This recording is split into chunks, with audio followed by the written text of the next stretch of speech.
पुण्यात रामनवमी निमित्त दगडूशेठ हलवाई गणपती मंदिराला आकर्षक फुलांची सजावट करण्यात आली। आज सुट्टीचा दिवस असल्याने भाविकांनीही गणरायाच्या दर्शनासाठी मोठी गर्दी केली। तर पंढरपुरातही विठ्ठल रुक्मिणी मंदिरात आकर्षक सजावट करण्यात आली।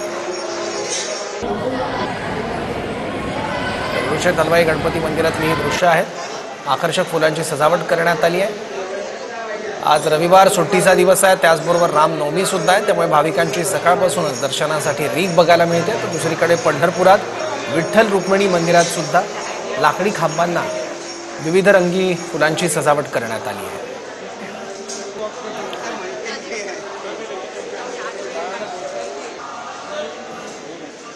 पुणेकरांचे श्रद्धास्थान असलेल्या श्रीमंत दगडूशेठ मंदिराला आज रामनवमी निमित्त जे आहे ते आकर्षक अशी फुलांची सजावट केलेली आपल्याला एकूणच पाहायला मिळत आहे। आपण पाहू शकतो की जय श्रीराम अशा पद्धतीचे याचे जे वाक्य जे आहेत ते या ठिकाणी मंदिरावर फुलांच्या विविध रंगांच्या फुलांनी जे आहे ते या ठिकाणी सजवलेले आपल्याला एकूणच पाहायला मिळत आहे। आपण पाहू शकतो की आज रामनवमी निमित्त असल्यामुळे अनेक ठिकाणी जे आहे ते आज शोभायात्रा असतील किंवा विविध कार्यक्रमांची रेलचेल जी आहे ती पुणे शहरात आज आपल्याला एकूणच पाहायला मिळत आहे। त्या ठिकाणी आपण पाहिलं तर प्रभू श्रीरामाची प्रतिमा जी आहे ती या ठिकाणी आकर्षक अशी लावण्यात आलेली आपल्याला एकूणच पाहायला मिळत आहे। जय श्रीराम असेल किंवा अयोध्येतील राम मंदिर असेल त्याची प्रतिकृती जी आहे ती फुलांच्या या सजावटीमध्ये जी आहे ती आपल्याला एकूणच पाहायला मिळत आहे।